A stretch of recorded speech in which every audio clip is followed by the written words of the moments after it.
Right now your phone is silently swapping between 5G and Wi-Fi about 200 times a day. Every swap is an invisible decision it makes without ever telling you, and it never asks what you'd prefer.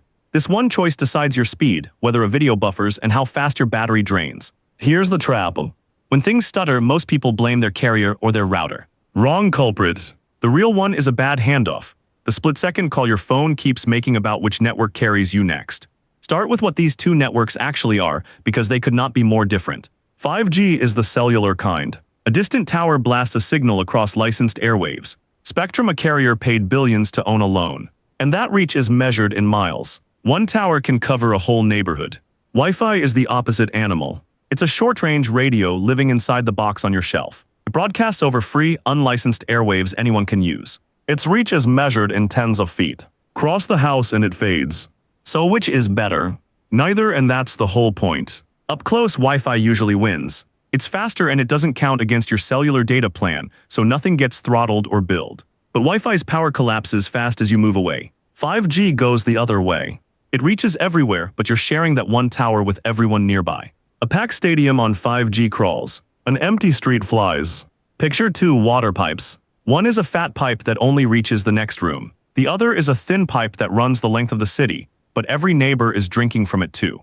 Your phone wants the fat, free pipe whenever it can reach it. The moment it can't, it needs the long one. But that raises the real question. How does a phone even know when it's slipping out of range of the fat pipe? So how does it know? Your phone is quietly taking a measurement constantly. It reads the strength of the Wi-Fi signal reaching it, a number that gets weaker the farther you drift from the router. When that reading drops past a line, the phone gives up on Wi-Fi and jumps to cellular. That line sits somewhere around -70 to -80 on the signal scale. The closer to zero, the stronger. Here's the part nobody sees coming. It takes almost nothing to cross it. Walk from the living room toward the bedroom, you might cross it. Stand behind a thick wall, crossed. Even switch on the microwave, which screams on the same frequency band as your Wi-Fi, and the signal can dip below the line for a moment. That's it. That's why the number is 200. The boundary isn't a wall you can see. It's an invisible contour looping through your home. And just moving around a building, you step over it dozens of times an hour without a clue. Every crossing is a decision point. Stay on Wi-Fi or jump. Multiply those crossings across a full day of walking, sitting, and pacing, and 200 swaps stops sounding crazy. It starts sounding low. But if the phone is this good at sensing the edge, why does the switch itself still hurt so much? Because the switch is not smooth. Here's the catch nobody tells you. When your phone hands off from one cell tower to the next while you're driving, that's engineered to be seamless. The towers coordinate and the call never notices. But Wi-Fi and 5G don't talk to each other.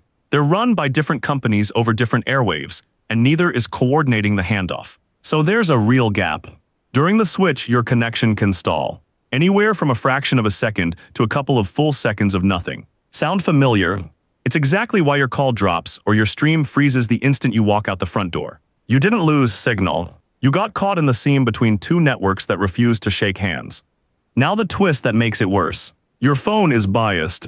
By default, it clings to Wi-Fi because Wi-Fi is free and cellular data isn't. So it holds that weakening router signal way too long, past the point where 5G would already be faster. Just to keep you off your data plan. It's saving you money at the cost of your speed, and it never mentions the trade. It would rather serve you a slow, free pipe than a fast one that costs a cent. So can you actually change how your phone makes this call? Yes, and here's the fix.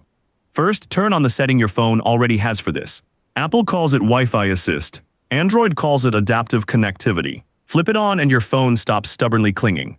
It drops to 5G before the Wi-Fi fully dies, so the seam closes before your stream ever notices. Second, forget the bad networks. That cafe Wi-Fi you joined once, the dead zone router in the back bedroom.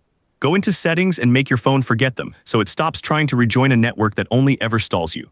Do those two things and the swaps get smarter. And here's the reframe that changes how you'll hear the word forever. Those 200 daily handoffs were never a bug. They're your phone doing its job, hunting second by second for the best pipe it can find between a short, fat one and a long, shared one. It's not broken. It's choosing. Now you know exactly why it sometimes guesses wrong, and exactly which two switches tip the odds back in your favor. So remember the real story. Your phone is always choosing between two completely different networks, a short, fast one and a long, shared one. And the trigger it actually pulls is signal strength, not speed. That's the gap it's forever trying to close. Next time your stream stutters the moment you step away from the router, you'll know exactly what just happened in that half-second seam.